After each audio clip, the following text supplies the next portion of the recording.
Bonjour chers frères et sœurs. Alors aujourd'hui, je voudrais vous parler de l'amour. Nous sommes en 2025 et en tant qu'enfants de Dieu, nous devons manifester l'amour. Nous devons être remplis de l'amour. Amen. Alors cet amour dont je voudrais nous parler se manifeste à deux niveaux. Il y a l'amour de Dieu et il y a l'amour de notre prochain. C'est pourquoi nous allons lire ensemble le passage de Matthieu chapitre 22, le verset 37. Il est écrit, Jésus lui répondit, tu aimeras le Seigneur ton Dieu de tout ton cœur, de toute ton âme et de toute ta pensée. C'est le premier et le plus grand commandement. Et voici le second qui lui est semblable. Tu aimeras ton prochain comme toi-même. Alors, les gens ont posé à Jésus la question de savoir quel est le plus grand commandement. Il a dit, tu aimeras l'Éternel ton Dieu de tout ton cœur, de toute ton âme et de toute ta pensée. Nous devons aimer Dieu. Aimer Dieu, c'est servir Dieu. Aimer Dieu, c'est aimer la chose de Dieu. Aimer Dieu, c'est marcher dans la voie de Dieu, marcher dans la volonté de Dieu. Aimer Dieu, c'est garder les commandements de Dieu. C'est garder la parole de Dieu. C'est pratiquer la parole de Dieu. La Bible déclare, Jésus disait à ses disciples, si vous savez ces choses, vous êtes heureux pourvu que vous les pratiquiez.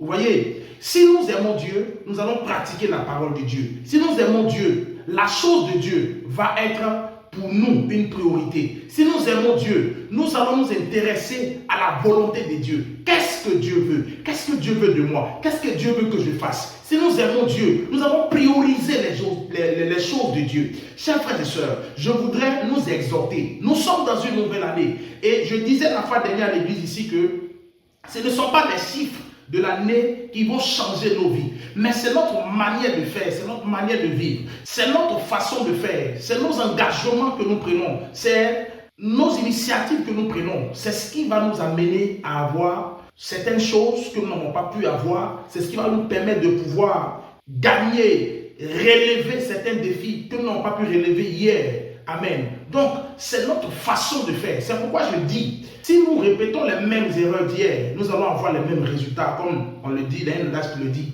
les mêmes causes produisent les mêmes effets. Mais si nous changeons notre façon de faire, si nous revoyons nos manières de faire, c'est clair que nous allons avoir un autre résultat et un résultat meilleur que ce que nous avons produit hier. Alors, nous, en tant qu'enfants de Dieu, nous devons manifester l'amour pour notre Dieu. Nous devons aimer ce Dieu-là, l'adorer comme se doit. La Bible déclare que l'heure vient, et elle est déjà là, où les vrais adorateurs adoreront le Père en esprit et en vérité. Le Seigneur dit, ce sont ceux-là que le Père recherche, les vrais adorateurs. Un vrai adorateur, c'est celui qui aime sincèrement l'Éternel, c'est celui qui aime le Seigneur Jésus-Christ, c'est celui qui aime le Père, qui aime de tout son cœur, qui l'aime de toute sa pensée, de toute son âme. Amen. Alors la deuxième chose que le Seigneur Jésus-Christ appelle le deuxième commandement qui lui est semblable, il dit, tu aimeras ton prochain comme toi-même. Chers frères et sœurs, en ces deux grands commandements, nous avons toute la loi, comme le Seigneur Jésus-Christ l'a dit.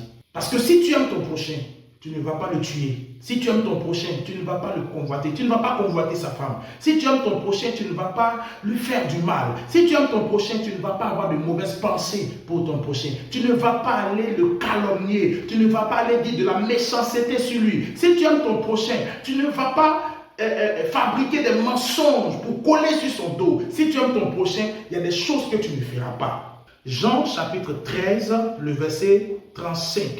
À ceci, tous connaîtront que vous êtes mes disciples si vous avez de l'amour les uns pour les autres.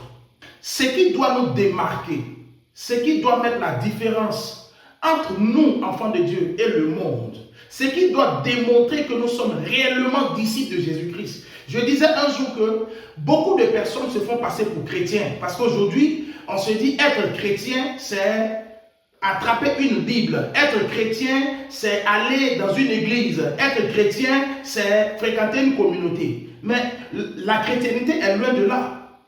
D'ailleurs, moi j'ai l'habitude de dire que Jésus n'est pas venu pour nous dire d'être chrétien. Il a dit d'être ses disciples. Parce que c'est quand on se met dans la logique des chrétiens là, on se dit parce que j'ai attrapé une Bible, je suis chrétien. Parce que je vais dans l'assemblée, je suis chrétien. À l'origine, ceux qu'on appelait chrétiens, c'était des gens qui marchaient comme Jésus-Christ. Des gens qui faisaient comme Jésus-Christ. Des gens qui parlaient comme Jésus-Christ, des gens qui ressemblaient à Jésus. Être chrétien, c'est ressembler à Jésus. C'est faire ce que Jésus a fait. C'est faire la volonté de Dieu. C'est aimer son prochain. Amen. Donc si nous ne sommes pas en train de pratiquer ce que Jésus a pratiqué, nous ne sommes pas chrétiens. Mais Jésus, il va plus loin, il dit, nous devons être des disciples, selon la recommandation qu'il a donnée à ses disciples dans le livre de Matthieu, chapitre 28, le verset 20. Il dit, à partir du verset 19, il dit, allez faire de toutes les nations des disciples, les baptisant au nom du Père, du Fils et du Saint-Esprit, et enseignez ce que je vous ai prescrit. Le Seigneur dit que nous devons faire des disciples. Il nous a appelés à être ses disciples. Et il dit, à ceci, on vous reconnaîtra. À ceci, on saura que vous êtes vraiment mes disciples. Alléluia. Nous devons être des disciples. Quand nous nous mettons dans la logique de disciples, nous pouvons bien nous ranger. Parce qu'un disciple, c'est un apprenant. Un disciple, c'est quelqu'un qui est en train de suivre un maître. C'est un suiveur d'un maître. Donc il est dans un esprit d'apprenti, un esprit d'apprenant. Nous devons être dans cet esprit-là. Nous sommes venus pour apprendre. Nous ne connaissons rien. Nous venons apprendre avec le Seigneur Jésus-Christ. Nous venons apprendre à marcher comme lui. Nous venons apprendre à faire comme lui. Et Jésus dit, pour que nous soyons réellement ses disciples, nous devons nous aimer. Si aujourd'hui on entend parler d'empoisonnement dans le corps du Christ, c'est parce qu'il n'y a pas d'amour. Et ça me fait mal de parler de ça. Des entre guillemets pasteurs qui empoisonnent leurs collègues pasteurs. Tu n'es pas pasteur. Un pasteur ne peut pas empoisonner son camarade. Un pasteur ne peut pas empoisonner son frère. Si l'empoisonnement est rentré dans le corps du Christ, il n'y a pas d'amour. Tu vas l'empoisonner, tu vas le tuer. Tu vas prendre son église, tu vas prendre sa femme, tu vas prendre ses enfants. Tu le tues pourquoi? Parce que tu n'as pas d'amour. Frères et sœurs, je voudrais nous exhorter à nous aimer. Jésus dit, si nous nous aimons, les gens sauront que nous sommes vraiment ses disciples. Alors aimons-nous, aimons nos frères, aimons nos sœurs, aimons même nos parents biologiques, aimons nos familles biologiques. Quand il n'y a pas d'amour, il y a la division. Le manque d'amour a créé la division dans certaines familles, dans certains foyers, dans certaines régions, dans certains villages. Aujourd'hui, certaines villes sont divisées, des régions sont divisées. Alors, les fils d'un même village, les fils d'une même famille ne s'aiment plus. Les gens se détestent. Les gens vont jusqu'à prendre des fétiches pour se tuer parfois pour des questions d'héritage. Des gens se détestent. La dernière fois, une maman me disait ici que ses enfants sont allés dans une église et le pasteur leur a enseigné que quand on devient chrétien, c'est la famille spirituelle qui est plus importante. On n'a plus besoin de la famille biologique. Et son fils l'a renié depuis qu'elle a mis pied dans cette église-là. Je ne sais pas c'est quelle église. Mais s'il vous plaît, l'église ne nous enseigne pas de régner nos parents. Bien au contraire, la Bible nous dit que nous devons honorer nos pères. Honore ton père et ta mère pour que tu vives longtemps sur la terre et pour que tu sois heureux dans le pays que l'Éternel ton Dieu te donne. Donc nous devons aimer nos parents, nous devons aimer nos frères, nous devons aimer nos sœurs, biologiques et aussi spirituels. Alors je termine avec ce passage du livre de 1 Jean chapitre 4, le verset 16 qui dit « Et nous avons connu l'amour